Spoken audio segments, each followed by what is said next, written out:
I'd like to share another one of our family's traditional stories about encounters with cryptids. The year was 1933, and this is a story about my Mayan grandfather, my native grandmother's husband.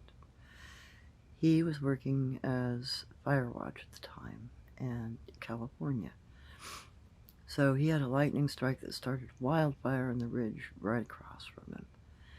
He was outside at the time, and he was feeding his horses, so he let them go. He ran to the tower, radio called in the fire, and then ran back down to the river for protection.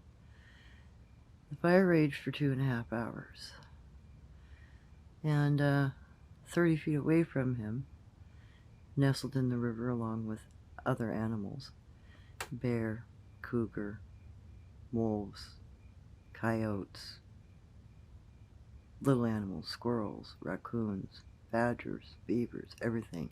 Anything that was in the area ran to that river to crawl in it, including a Gwantch man, about 10 foot tall, looked like a gorilla. It settled in about 30 feet away from my grandfather. For 2.5 hours they watched each other as the river dried up and the fire burned around them. Well, as the fire burned down and things started to cool off, all the larger animals started to get out and move and walk away. The smaller ones too.